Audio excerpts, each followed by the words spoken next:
जो एमआईएस के स्ट्रक्चर है वो समझने के लिए एक थोड़ा सा डिफ़िकल्ट कंसेप्ट है, क्योंकि अभी तक कोई भी यूनिवर्सली एक्सेप्टेड फ्रेमवर्क नहीं तैयार हो पाया एमआईएस के स्ट्रक्चर को डिफ़ाइन करने के लिए। इसलिए अगर कोई भी हमें पूछे कि एमआईएस कैसा दिखता है और वो कहे कि एमआईएस का स्ट्रक्चर क्या है, हम अच्छे से जवाब नहीं दे सकते। हाँ, स्ट्रक्चर का मीनिंग यही होता है कि उस एंटिटी मीन्स वस्तु की शेप क्या है। और अगर ऐसा भी कोई क्वेश्चन आए कि वो एंटिटी कैसी दिखती है, मीन्स वो वस्तु कैसी दिखती है, तो उसका जवाब हम देंगे कि उस वस्तु की आउटलाइन क्या है। अब कुछ वस्तुएं होती हैं जिनकी वेल डिफाइंड आउटलाइन होती है और कुछ की नहीं होती। यही कारण है कि हम एमआईएस के स्ट्रक्चर को अच्छी तरह से डिफाइन नहीं कर सकते। अब हम किसी भी वस्तु को डिफाइन करने के लिए काफ़ी सारी अप्रोचेस को यूज़ कर सकते हैं। अब जैसे कि हम एग्जांपल लेते हैं, एक कार एक एंटिटी है, कोई वस्तु है। अब उसको हम डिफाइन कर सकते हैं किसी पर्सन को काफ़ी अप्रोचेस के में। हम जैसे यहाँ 3 अप्रोचेस लेते हैं। पहली है उसके फिजिकल करैक्टरिस्टिक्स के रूप में, मीन्स उसकी शेप कैसी है, कलर कैसा है, सीटिंग कैपेसिटी कैसी है, डोर्स उसके कितने हैं, एक्सेट्रा। और हम कार को डिफाइन कर सकते हैं उसके कंपोनेंट सिस्टम्स के रूप में, मीन्स उसके इंजन, उसका इग्निशन सिस्टम के बारे में बताकर। और हम कार को डिफाइन कर सकते हैं उसके मेजर यूज़ के रूप में, कि हम उसे मेनली किस रूप में यूज़ करते हैं, पैसेंजर कार के तौर पर और स्पोर्ट्स कार के तौर पर। अब इनमें से कोई भी अप्रोच हम उस पर्सन को बताएं, वो कहीं ना कहीं उस पर्सन को एक अंडरस्टैंडिंग देगी उस कार की। अब वही केस एमआईएस के में भी है। एमआईएस के स्ट्रक्चर को डिफाइन करने के लिए हम अलग अलग अप्रोचेस को यूज़ करते हैं। बेसिकली हम इन 5 अप्रोचेस को यूज़ करते हैं: physical components, information system, processing functions, decision support, levels of management activities and organisational functions. First approach है MIS structure based on physical components. MIS के स्ट्रक्चर को हम डिफाइन कर सकते हैं ऑर्गेनाइजेशन के इंफॉर्मेशन सिस्टम के फिजिकल कंपोनेंट्स के रूप में डिफाइन कर। अब जो फिजिकल कंपोनेंट्स हैं किसी भी इंफॉर्मेशन सिस्टम के, किसी भी ऑर्गेनाइजेशन में, वो बेसिकली होते हैं hardware, software, database, manual procedures and operating personnels. अब इनकी हम थोड़ी सी ब्रीफ डिस्क्रिप्शन देखेंगे। हार्डवेयर का मीनिंग बेसिकली सिर्फ यही होता है physical data processing equipment. Equipment means main and peripheral devices as computers. इनके हम example CPU, monitor, keyboard, printer, drives, tapes, communication devices etcetera. Software वो भी एक फिजिकल कंपोनेंट है किसी भी इंफॉर्मेशन सिस्टम का। एक ऑर्गेनाइजेशन में सॉफ्टवेयर का मीनिंग होता है, एक ब्रॉड टर्म है ये, एक जो हम यूज़ करते हैं प्रोग्राम्स और इंस्ट्रक्शंस के लिए, ऐसे प्रोग्राम्स जो डायरेक्ट करते हैं हार्डवेयर के ऑपरेशंस को। सॉफ्टवेयर 2 तरह की होती है, system software and application software. ऐसे ही डाटाबेस बेसिकली बना होता है उस डाटा का जिसे application software utilise means use करता है। डाटा स्टोर होता है फाइल्स में। नेक्स्ट फिजिकल कंपोनेंट है प्रोसीजर्स। फॉर्मल ऑपरेटिंग प्रोसीजर्स जिनको हम यूज़ करते हैं किसी भी सिस्टम को ऑपरेट करने के लिए। इसकी हम एग्जांपल दे सकते हैं मैनुअल्स, ये भी फिजिकल एलिमेंट्स हैं। नेक्स्ट है operating personnels means computer operators. Computer के जो प्रोग्राम बनाने वाले computer programmers, system analysts, system managers etcetera are the operating people of the information systems. Next आता है हमारा इनपुट एंड आउटपुट। काफ़ी सारे physical inputs and outputs from the information system existing in the form like outputs कैसे होते हैं, print outs होते हैं और रिपोर्ट्स होती हैं। सेकंड अप्रोच है हमारी इंफॉर्मेशन सिस्टम प्रोसेसिंग फंक्शंस। कोई भी इंफॉर्मेशन सिस्टम का स्ट्रक्चर हम समझ सकते हैं उसके प्रोसेसिंग फंक्शंस के रूप में भी। जो मेन फंक्शंस होते हैं एमआईएस के, उनका मीनिंग क्या होता है कि एमआईएस क्या कर सकता है। और जो मेन प्रोसेसिंग फंक्शंस हैं इंफॉर्मेशन सिस्टम के वो नीचे लिखे हैं। पहला है to process transactions. Information system है जो वो ट्रांजैक्शंस को प्रोसेस करता है। ट्रांजैक्शन का मीनिंग होता है कोई भी एक्टिविटी जो किसी ऑर्गेनाइजेशन में होती है। जैसे कि हम कोई भी खरीद करते हैं, कुछ भी बेचते हैं, कुछ भी बनाते हैं किसी भी प्रोडक्ट को। अब वो जो ट्रांजैक्शंस हैं वो ऑर्गेनाइजेशन के इंटरनल और एक्सटर्नल दोनों हो सकती हैं, मीन्स ऑर्गेनाइजेशन के अंदर भी और बाहर भी। नेक्स्ट है फंक्शन है जो वो है to maintain master files. Information system है वो मास्टर फाइल्स को क्रिएट भी करता है और मेंटेन भी करता है। मास्टर फाइल्स में बेसिकली क्या स्टोर करती हैं, परमानेंट डाटा और हिस्टोरिकल डाटा उस ऑर्गेनाइजेशन के एंड एंटिटीज़ के बारे में। जैसे हम एग्जांपल ले सकते हैं कि किसी भी कंपनी में एम्प्लॉय की सैलरी को अगर हमें तैयार करना है तो फिर हमें किन चीज़ों की ज़रूरत पड़ती है, एम्प्लॉय की बेसिक पे की और अलाउंसेस और उसके डिडक्शंस एक्सेट्रा की। नेक्स्ट फंक्शन है वो है टू प्रोड्यूस रिपोर्ट्स। अब जो रिपोर्ट्स हैं वो इंफॉर्मेशन सिस्टम का सिग्निफिकेंट प्रोडक्ट मानी जाती हैं। मीन्स उसका सबसे इम्पोर्टेंट आउटपुट होता है reports. Information system basically reports ही तैयार करते हैं।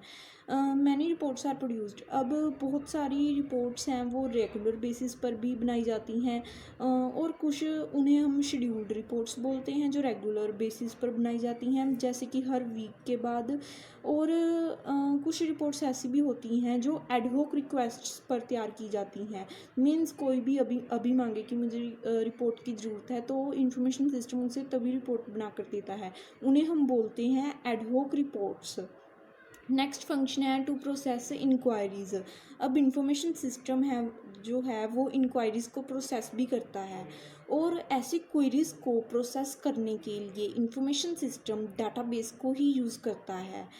अब ये जो इंक्वायरीज़ हैं ये भी रेगुलर भी हो सकती हैं और एडहोक भी हो सकती हैं। नेक्स्ट फंक्शन है to process interaction support applications.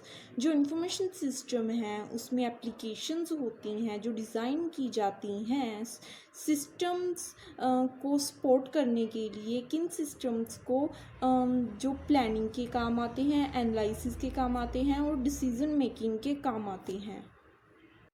Various types of models are used for processing such applications. उन एप्लीकेशंस को प्रोसेस करने के लिए बहुत सारे मॉडल्स को यूज़ किया जाता है।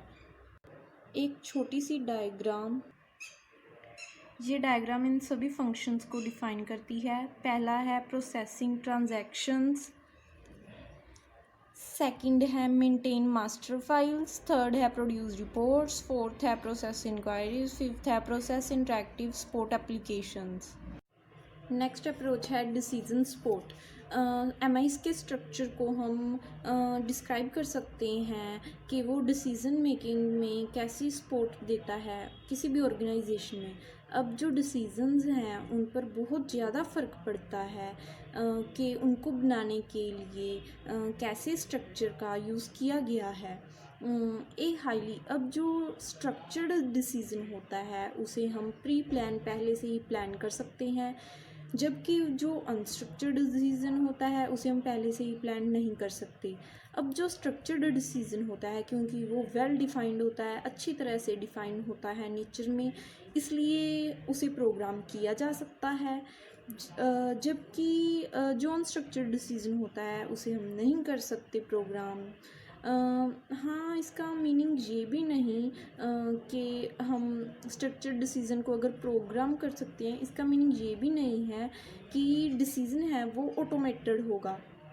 हाँ, काफ़ी प्रोग्रामेबल डिसीजंस होते हैं ऑटोमेटेड, पर ये ज़रूरी नहीं कि हर डिसीज़न ऑटोमेटेड होगा।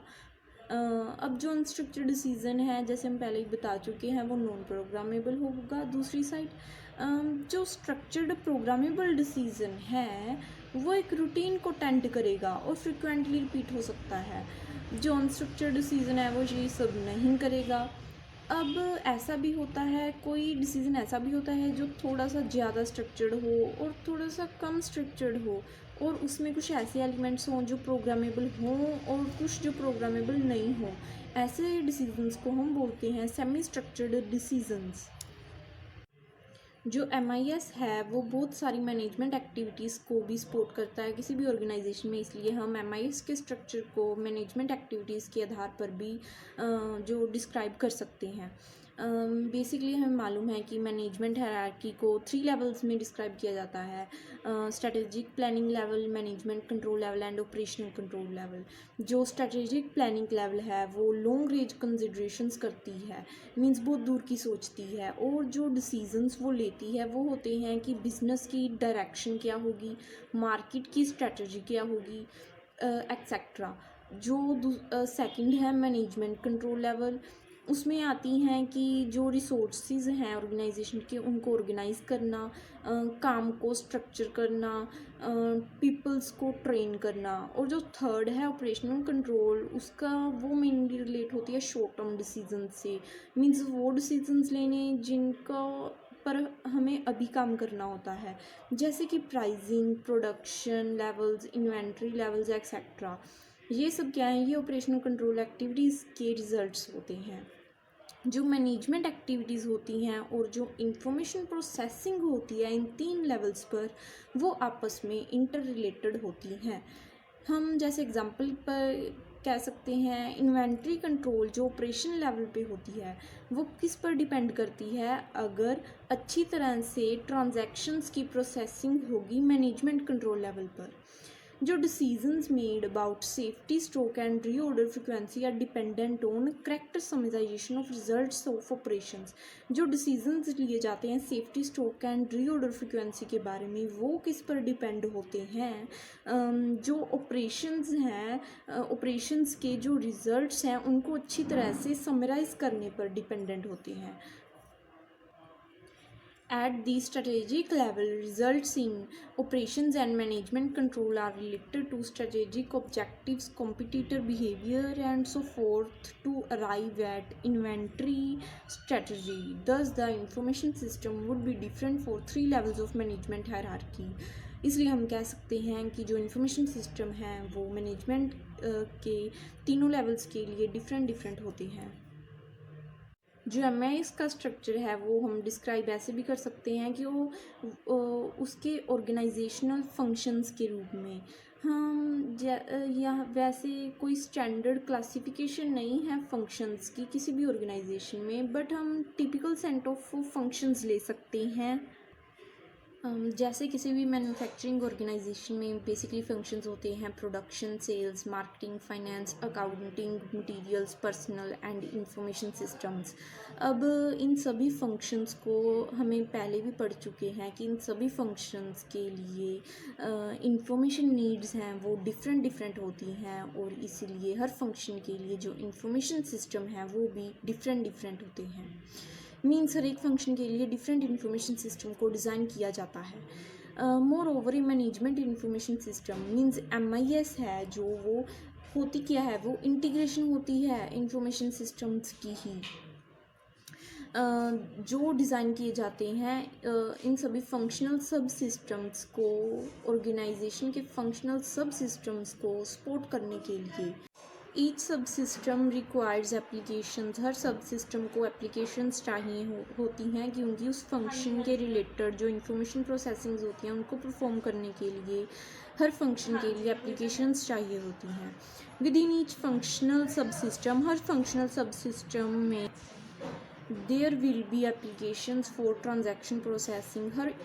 हर फंक्शनल सब सिस्टम में एप्लीकेशंस होती हैं किसके लिए, ट्रांजैक्शन प्रोसेसिंग्स के लिए, ऑपरेशन कंट्रोल के लिए, मैनेजमेंट कंट्रोल के लिए एंड स्ट्रेटेजिक प्लानिंग के लिए। जैसे हम एक ये छोटी सी डायग्राम भी देख सकते हैं, ये सब हैं ऑर्गेनाइजेशन फंक्शंस और ये हैं एक्टिविटीज़ जो उनके अंदर परफॉर्म करनी होती हैं।